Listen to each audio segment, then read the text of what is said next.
Do you find yourself bored at work while eating your lunch? Do you watch the clock waiting for work to be over? As you're sitting in meetings, do you find your boss's voice sounding like a howling banshee? Then don't wait another minute. Tune into the Paranormal Peeps podcast. We are ready to entertain you. Darkcast Network. Out of the shadows come the best of indie podcasts. I'm Crystal, and you are listening to Beyond the Rainbow, True Crimes of the LGBTQ.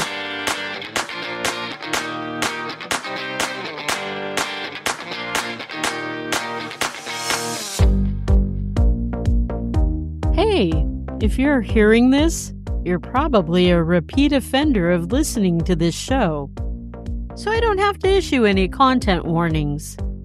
Welcome back, baby! Your fairy pod mother missed you.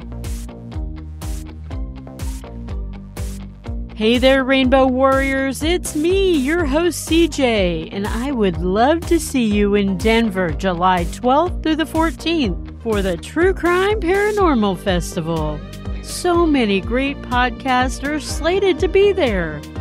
From Darkcast Network, me, Autumn from Autumn's Oddities, Tiffany from True Crime Connections, Gina and Amber from Weird True Crime, Danica and Shannon of Murder and Mimosas, and Michelle and Scarlett of Missing Magnolias. On top of that, Sarah Turney from Voices of Justice, Murder She Told with Kristen Seavey, True Crime Bullshit with Josh, The Trail Went Cold with Robin Warder, and so many more, including some paranormal podcasts. I promise if you go, you're gonna have a blast. I think I'm gonna do a raffle at my booth like I did at the festival in Austin last year. So if you show up, make sure you drop by my booth and get your name put in to win a gift bag. It'll be filled with merch and fun stuff from Darkcast Network shows. Plus, if you go to buy tickets, type in Beyond, B-E-Y-O-N-D, at checkout, and you'll get 15% off your tickets. I'll leave a link to the festival's website in my show notes. Please consider joining me over on Patreon, where for the price of a cup of coffee each month, you can be one of the elite. You'll get your episodes early, there'll be no ads, plus you'll get a bonus episode at the end of each month as we ride our trusty unicorns to a beautiful location and I tell you a story that I haven't told on the regular show here. I'll leave a link to my Patreon account in the show notes as well, should you feel so inspired. You might have noticed the past 2 episodes I've had some Patreon Rainbow Warriors record a Darkcast opening and a Beyond the Rainbow soundbite. I would like to open the opportunity up for all Rainbow Warriors to be part of the show. If this sounds like something you'd like to do, please record the following or something close to it. Darkcast Network. Out of the shadows come the best of indie podcasts. And then you'll insert your name here, and you're listening to Beyond the Rainbow, True Crimes of the LGBTQ+. If you don't have fancy recording equipment, that's okay. Your phone should work. Once you have your bit recorded, please email me at beyondtherainbowpod@gmail.com. I'll get you played on an upcoming episode. And once again, I'll leave a copy of the script in the show notes. For those mothers out there, I hope you all had a great Mother's Day. And you don't have to have given birth to be a mom. You could be a mom to fur babies. You could be a surrogate mom to someone who needed you. I'd like to start our main case out by telling you about a beautiful woman in Lawrence, South Carolina. She's a birth mom, and she's somewhat of a surrogate mom to others. She has a huge heart, and she's been there not just for her 3 birth children, but for other children who might have been tossed away by their blood-related families. This woman is named Promise Edwards, and she had even opened her home to these toss-away kids. 18-year-old Jacob Williamson, a transgender boy who was just trying to find his way in the world after coming out as trans, his birth family booted him out of his own home. The day after Jacob moved in with Promise, he said to her, "I'm trans. I go by he and him, and I want to be called Jacob." Promise responded with, "Okay, I love you." Promise also spends much of her free time passing out stickers and such to schools, churches, and all throughout her local community. The stickers have QR codes. When these codes are scanned, they take you to an online list of LGBTQ+ resources throughout South Carolina. Promise, who Jacob called Aunt Lulu, was childhood friends with Jacob's birth mom, and she had known Jacob since he was born, and he was called by his dead name of Kirsten. When Jacob had come out as trans in his late teens, many of his family members were freaked out by it. They didn't understand gender dysphoria, and they were not accepting Jacob for living his truth. Promise stepped in and welcomed Jacob into her home with open arms, finally giving Jacob a safe spot to feel loved, accepted for who he was, and supported. Jacob had only been living with Promise for about a month and a half, but during his time, he got himself a job at the Waffle House, and he was dabbling with the online dating scene. He finally felt as if he was coming into his own, and life was beautiful. He was extremely happy. With his first paycheck, he bought himself a pair of headphones, a fidget spinner, and a chest binder. Since he bought it online, he kept talking about how excited he was for the chest binder to arrive. Jacob's birth mom and even Promise said that Jacob was young for his age, although Jacob's birth mom refused to call him by his preferred name or pronouns.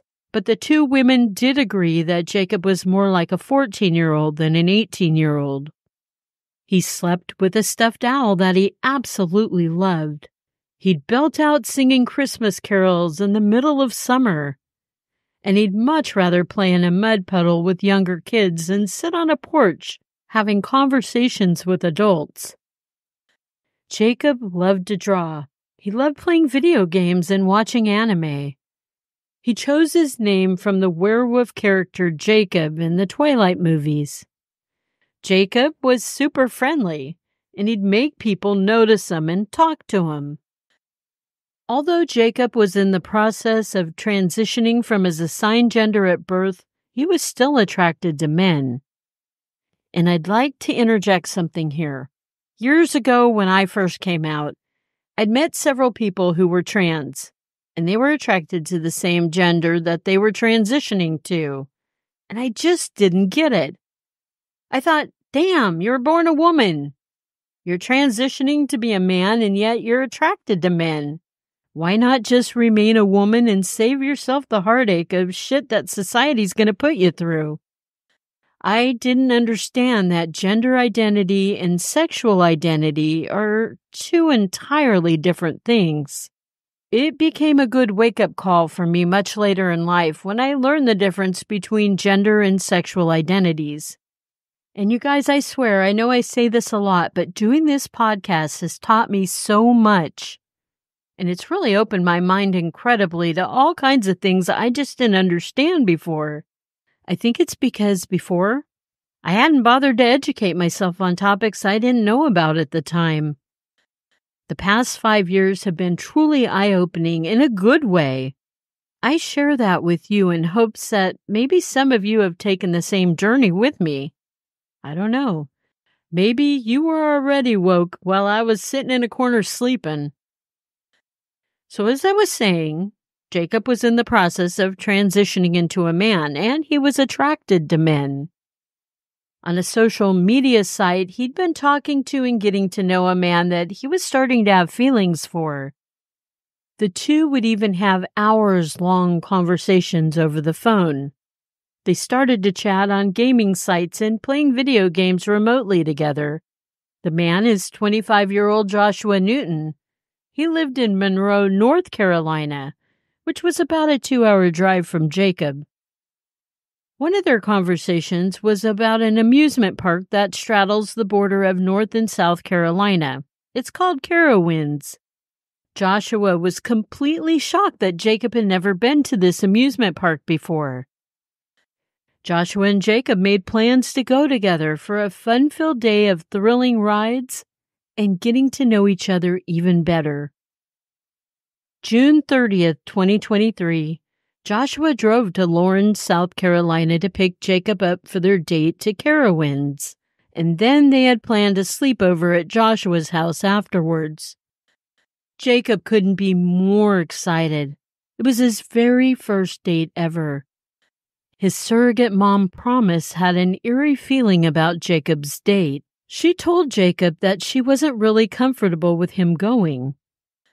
What was really setting off red flags for her was that a straight man would want to date a female-to-male trans person. Her spidey senses were so powerful, she even contacted the manager of Waffle House, and she asked him to change Jacob's schedule so he couldn't go. But it was too late. Promise had even spoke to a woman who claimed to be Joshua's mother. That woman told Promise not to worry, she'd be right next door the whole time. Jacob assured Promise everything was going to be fine and that Joshua was pansexual, and he'd been through a lot of the same things that Jacob had been through. Jacob continued to say that he and Joshua were like kindred spirits. Before he left, Jacob shared his location with Promise on his phone, and then he got into Joshua's car at their meeting spot of the Waffle House and drove away. The last words Promise said to Jacob were, "I love you and I'll see you tomorrow." At 11:30 p.m., Promise called Jacob to see how his date was going. Jacob sounded annoyed with her. She asked what they were doing, and Jacob replied, "Joshua is showing me the woods behind his house." Red flag, red flag, red flag was piercing through Promise's thoughts. At that point is when she took a screenshot of Jacob's location, and then she just hoped that she was being a worrywart for nothing. She checked Jacob's location at 12:13 a.m., but Jacob's phone had been shut off. When Jacob didn't appear the following day back at Promise's house, she tried to find him on her phone app locator, but to no avail. She still did have his last location screenshotted, a home on Bethpage Lane in Monroe, North Carolina. Promise could only guess this was where Jacob's date Joshua lived, and she had no way of knowing that Joshua did live here, but with his 22-year-old girlfriend Victoria Smith. And that Victoria was most likely the female voice she spoke to claiming to be Joshua's mother. As the days went by with Jacob still missing, Promise was frantic, and she reported him missing to the police.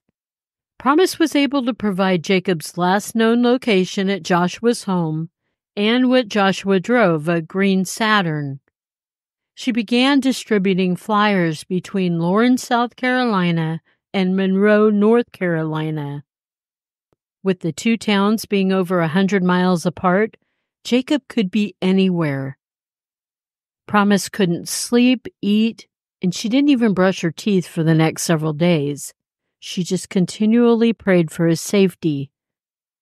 Promise and Jacob's birth father both drove to Monroe to search for Jacob. They slept in their respective cars in a Walmart parking lot, just so they didn't have to drive back and forth to Lawrence. Meanwhile, police interviewed Joshua a couple of times from his home. His home was a trailer on Bethpage Lane. Joshua had even posted one of his first interviews with police on his Facebook account. What a smug son of a bitch. Even with all the hoping, wishing, and praying for Jacob's safe return, Jacob was anything but safe. His body was located off to the side of a very remote road on July 4, 2023. Jacob had been stabbed to death. This was in Pageland, South Carolina, which is just over the North Carolina border, a few miles from Monroe, where Joshua and his girlfriend Victoria lived. Joshua and Victoria paired themselves with gothic personas on social media and on gaming websites. They had only been together about a year, and they had moved in together after a month of dating. Victoria's online name was His Master, and Joshua's was Her Demon. The day after Jacob's date, and most likely his death, Joshua and Victoria were live streaming their video game playing on Live Me app. Joshua was dancing around and yelling, "It was fun! It was fun!" Not long later, Joshua would be arrested for first-degree murder, and Victoria at first was only arrested for obstruction of justice, but that was later rescinded and she too was charged with first-degree murder. It's being said that this most likely was not a hate crime due to Jacob's gender identity. And if that's so, then what was the motive? What's an 18-year-old got?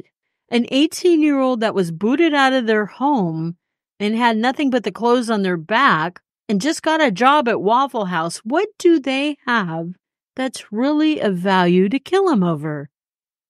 I can only think that if it's not a hate crime, it must have been a thrill kill.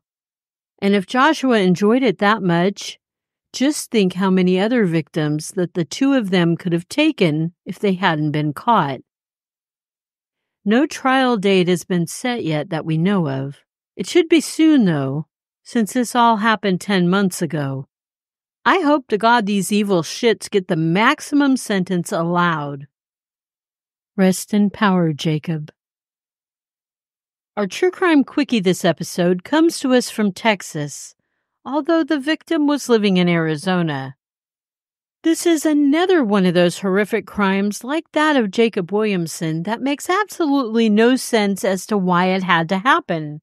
And you're probably thinking, oh, CJ, isn't that almost all murders? Yes, I suppose you're right, warriors. Okay, let's start at the beginning, because that's always a good place to start. Two childhood friends, Inez Santa Cruz and Rosa Medina. I believe both girls grew up in Arizona. They went to school together, they played together, and they became the very best of friends together. In high school, both girls played on the same basketball team, and they were still the best of friends. It was during their high school years where Rosa's feelings became much stronger than merely friendship with Inez. Rosa was in love with Inez, and everyone around them knew it, both their friends and their family. So Inez and Rosa tried to have a romantic relationship together through high school. But the romance just wasn't working, and by the end of high school, they were back to just being friends again. And I shouldn't say just friends, best friends, like they were before being intimate with one another. After high school, Inez enrolled in the Navy. This is where she learned skills to help her secure a great job afterwards as a surgical technician at a hospital in Arizona. Rosa had moved to San Antonio, Texas to live with her grandmother. Both young women would venture into relationships with other people. One of Rosa's other relationships would result in her bearing a couple children. And although Rosa had other people in her life, she still hung on to her obsessive love for Inez. If she found out that Inez was dating someone else, she'd be pissed off. But the two would still talk to each other over the phone on a regular basis. In August of 2012, both women were 27 years old. Rosa had told Inez that she was working as a photographer, and she had booked a gig to work shooting a wedding. But she had a problem, though. She didn't have anyone to watch her kids. And when she told this to Inez over the phone, she then asked Inez if she would come watch her kids while she worked. Inez, who would do anything for her friends, and with Rosa being one of her oldest and dearest friends, said of course she would come watch her kids. Inez arrived at the San Antonio airport the Friday of Labor Day weekend. At baggage claim, she was seen on surveillance camera, picking up her bag. As she does this, a man is also seen there waiting for her. He's watching her. His name is Troy Ryder, and he's 38 years old. Troy had been dating Rosa for about a month. He introduces himself to Inez as Rosa's photography assistant. Troy then takes Inez's bag out to his truck, and he says that he'll be driving her to Rosa's photography shoot. The two get in, and Troy starts to drive. He drives Inez about 90 minutes out of San Antonio to a remote area called a hunting lease. A hunting lease is basically a huge amount of acreage. It's like a ranch, and it's sectioned off, and they lease the sections out to hunters during hunting season. The area out there kind of looks like a desert surrounded by mountain ranges, and there's really no residential sections anywhere nearby. On the ride, Troy offered Inez an iced tea, which just so happened to be Inez's very favorite drink. She had no idea that Troy had smashed up some benzodiazepines in the drink. Benzodiazepines are a drug that's used for treating anxiety and insomnia. They're basically used to calm a nervous system, and they make the consumer of the drug drowsy and extremely relaxed. But Troy had put an awful lot into this iced tea. Upon arriving at the trailer on the hunting grounds, Troy was sure that he put enough drugs in the tea to kill Inez. But Inez wasn't even asleep. She was just very drowsy and lethargic. So Troy helped her into the trailer to rest, thinking she might die from the drugs in the trailer. He then left to a campsite that he and two of his buddies were staying at on the grounds. This act established an alibi for him. The following morning, Troy returned to the trailer to take care of Inez's body. But surprise! Inez was still alive, and she was frantic to find a phone signal. Then Troy promised he'd take her to find a signal. He drove her to a different area on the property, and he told her to get out and climb up on some rocks to get her signal. As Inez did this, Troy shot her in the back of her head. When she fell to the ground, he then shot her a second time, and he put a big black trash bag over her head. He removed her clothes in the hopes of making her murder appear as a Mexican cartel hit.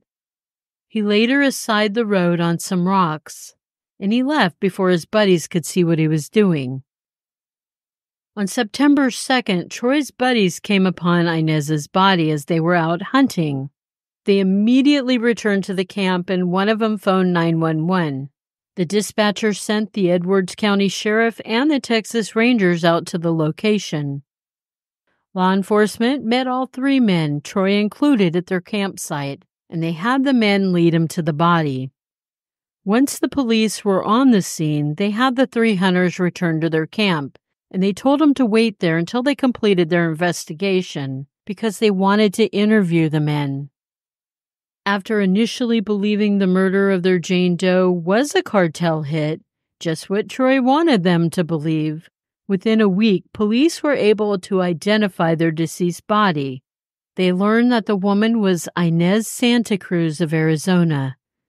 Inez's family was able to tell them of Inez flying to San Antonio to visit her childhood friend. Police were also able to snag a copy of surveillance video from the airport, and it showed Troy Ryder talking with and leaving the airport with Inez. By September 12, 2012, Troy was arrested for the murder of Inez. Once apprehended, Troy confessed to the murder, saying that Inez was just a hitchhiker he picked up. At his trial, he pleaded guilty, and he received a sentence of 75 years of incarceration. But because he did plead guilty, he was able to avoid the death penalty. For years after, law enforcement felt that there was someone else involved in Inez's murder. They believed it was her childhood friend that she was going to see, but they just couldn't prove Rosa's involvement. After all, Rosa did have an airtight alibi, with photos included. Rosa had taken her daughters to a concert the day Inez was picked up by Troy. And I'm sure police asked questions like, "But you knew your friend was coming to visit you. Why weren't you at the airport to pick her up?" Which Rosa probably explained away as she thought Inez was coming the following day. Police examined Rosa's phone, and they kept it for evidence. It had seemed to them that the messages had been deleted, but technology in 2012 wasn't as good as today's technology, so they were not able to recover the messages. Still, multiple law enforcement agencies remained on the case and investigating Rosa. In June of 2019, using new technology, police found the missing messages they needed to pin Rosa to Inez's murder. They found a text from Inez the day before she went to San Antonio. The message said that she was boarding the plane tomorrow and would see Rosa soon. On Rosa's phone, they also discovered a number of internet searches for date rape drugs and how to hide text messages. And then, after re-interviewing Troy in prison, he spilled all the tea about Rosa. Rosa had been the one to ask him to murder Inez. Rosa told him that Inez was blackmailing her for working in a strip club. And then Rosa told him that if anyone else found out, she could lose her kids. Rosa wanted Inez dead, and she didn't care how. A year later, in June 2020, Rosa was arrested. She never admitted to anything. Her charges were reduced to manslaughter. At her trial in 2022, she finally recanted, and she pleaded guilty to conspiracy to murder. For that, she received a sentence of 18 years. Inez's family didn't want to face Rosa in court, but Inez's mom had sent letters to Rosa asking why. Rosa has never responded. Because she's a cowardly bitch. Rest in power, Inez.